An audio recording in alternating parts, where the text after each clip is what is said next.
ஏற்கனவே நான் ஒரு முறை சட்டமன்ற உறுப்பினராக இருந்திருக்கிறேன். 2.25 ஆண்டுகளில் அந்த பதவியை நான் துறந்திருக்கிறேன். அதன் பின்னர் நான் சட்டப்பேரவை பொதுத் தேர்தல்களில் பங்கேற்றதில்லை. சட்டப்பேரவையில் இருந்து பணியாற்ற வேண்டும் என்ற வேட்கை எனக்கு நீண்ட நாட்களாக உண்டு. தமிழ்நாடு சட்டமன்றம்தான் தமிழ்நாடு அரசியலுக்கான ஒரு முகம். என்னதான் நாடாளுமன்றத்திலே நாம் குரல் கொடுத்தாலும், தேசிய அளவிலான பிரச்சனைகள் குறித்து பேசினாலும், தமிழ்நாடு சட்டமன்றத்தில் தமிழ்நாட்டு அரசியல் குறித்து, விளிம்பு நிலை மக்களின் பிரச்சனைகள் குறித்து வலுவாக பேசுவதற்கு ஒரு வாய்ப்பாக அமையும் என்ற அடிப்படையில்தான் நான் இந்த தேர்தலில் போட்டியிடுவது என்று முடிவெடுத்திருக்கிறேன். வேறு எந்த நோக்கமும் இல்லை.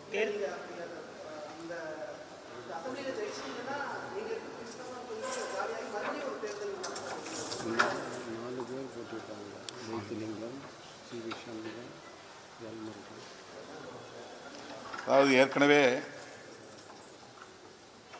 ராஜ்யசபா உறுப்பினர்களாக இருக்கிற 2 பேர் தமிழ்நாட்டில் போட்டியிடுகிறார்கள். அமைச்சராக இருக்கிற எல் முருகன், ராஜ்யசபா உறுப்பினராக இருக்கிற CV சண்முகம் ஆகியோர் தமிழ்நாட்டில் களத்தில் உள்ளனர். புதுச்சேரியிலே வைத்திலிங்கம் அவர்கள் முன்னாள் முதலமைச்சர், இப்போது மக்களவை உறுப்பினர், லோக்சபா மெம்பர், அவரும் புதுச்சேரி பொது தேர்தலில், சட்டப்பேரவை பொது தேர்தலில் வேட்பாளராக போட்டியிடுகிறார். அந்த வரிசையில் நானும் ஒரு வேட்பாளர், அவ்வளவுதான். இதில் வேற எந்த நோக்கமும் இல்லை. முதலமைச்சர் வேட்பாளர் CV சண்முகம் அமைச்சராகக்கூடிய ஒரு ராஜ்யசபாவுக்கு அவருக்கு அமைச்சருங்கிற ஒரு அடையாளத்துக்காக அவர் இருக்கிறார். அது போன்ற ஒரு சூழல் என்ன உங்களுக்கு இருக்கா? அமைச்சரவையில் இடம்பெற வேண்டும் என்கிற ஒரு எண்ணம் இருக்கா? அது போன்ற ஒரு அரசியல் சூழல் தேர்தலுக்கு பின்னர் வைத்திலிங்கம் அவர்கள் முதலமைச்சர் என்கிற கனவோடு களத்தில் நிற்கிறார் என்று நீங்கள் சொல்லுவது சரி. நான் சட்டமன்ற உறுப்பினராகனாலே போதும் என்ற கனவோடு களத்தில் நிற்பது, அவ்வளவுதான். சட்டமன்ற தேர்தலுக்கு பிறகு தமிழ்நாடு அரசியல் சூழல் மாற இருக்கிறதுன்னு நீங்கள் நேரில் சொல்லியிருக்கீங்க. என்ன மாற்றம் ஏற்படும்னு எதிர்ப்பு? தேர்தலுக்கு தேர்தல் அரசியல் களம் மாறிக்கொண்டு தான் இருக்கும். இந்த முறை 4 முனை போட்டி என்று 4 அணிகளாக களத்தில் கூட்டணி கட்சிகள் இறங்கியிருக்கின்றன.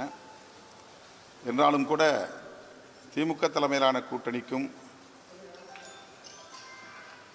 பாஜக பின்னிருந்து இயக்கக்கூடிய அதிமுக தலைமையிலான கூட்டணிக்கும் இடையில்தான் போட்டி.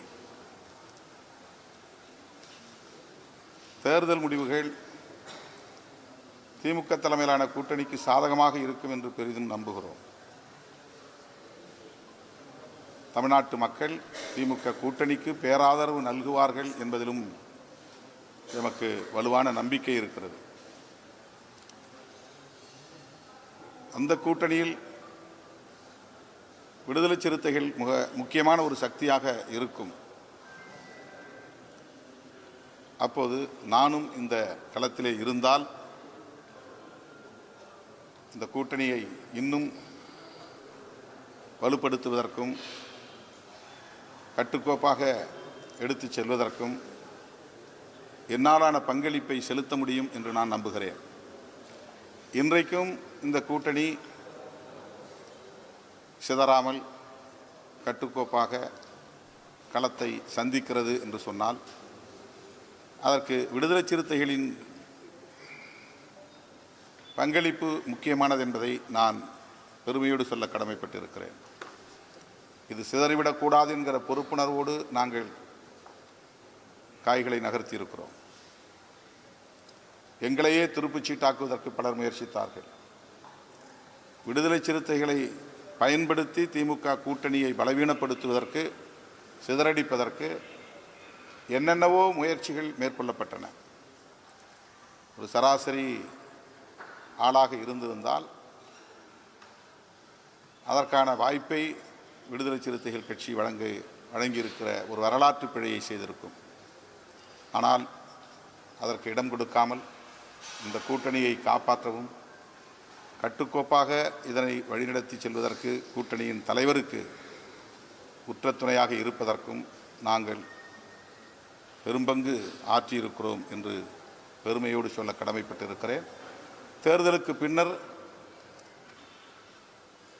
மதவாத சக்திகள் கூடுதலான வாக்குகளை பெற்றால், குறிப்பாக பிஜேபி கடந்த தேர்தல்களை விட இப்போது அதிகமான தொகுதிகளில் போட்டியிடுவதனால் அவர்கள் பெறவிருக்கிற வாக்கு சதவீதத்தின் அளவு உயர்வதற்கு வாய்ப்பு இருக்கிறது. ஏனென்றால் போட்டியிடக்கூடிய இடங்களின் எண்ணிக்கை பெருகி இருக்கிறது. ஆகவே அவர்கள் வலுப்பெறுகிற போது அவர்கள் செய்கிற அரசியலை எதிர்கொள்வதற்கு நாங்கள் இங்கே வலுவாக இருக்க வேண்டும், கட்டுக்கோப்பாக இருக்க வேண்டும். அந்த களத்தில் என்னுடைய பங்களிப்பும் இன்றியமையாத ஒன்றாக இருக்கும் என்று நான் நம்பி இந்த முடிவை எடுத்தேன். அதிமுக